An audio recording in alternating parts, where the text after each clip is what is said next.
Tez kunlarda yurtimizda Yangi yil bayrami nishonlanadi. Afsuski, bayram arafasida pirotexnika vositalari sabab ko'plab oilalarda Yangi yil ko'ngilsizliklar bilan qarshi olinadi.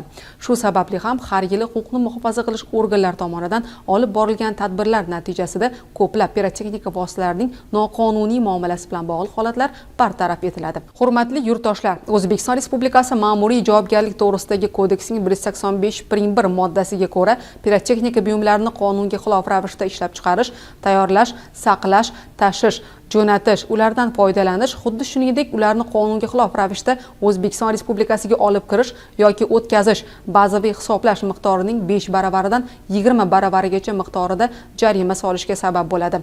Jinoyat kodeksining 250.1 moddasiga ko'ra, pirotexnika vositalarining qonuniy muomalasi odamlar o'limiga, boshqacha og'ir oqibatlarning kelib chiqishiga sabab bo'lsa, 8 yildan 10 yilgacha ozodlikdan mahrum qilish bilan jazolanadi. Shunday ekan, Yangi yilni yaxshi kayfiyatda kutib oling. Farzandlaringizni bu kabi holatlarni sodir etishga, pirotexnika vositalari oqibatida zarar ko'rishiga yo'l qo'ymang.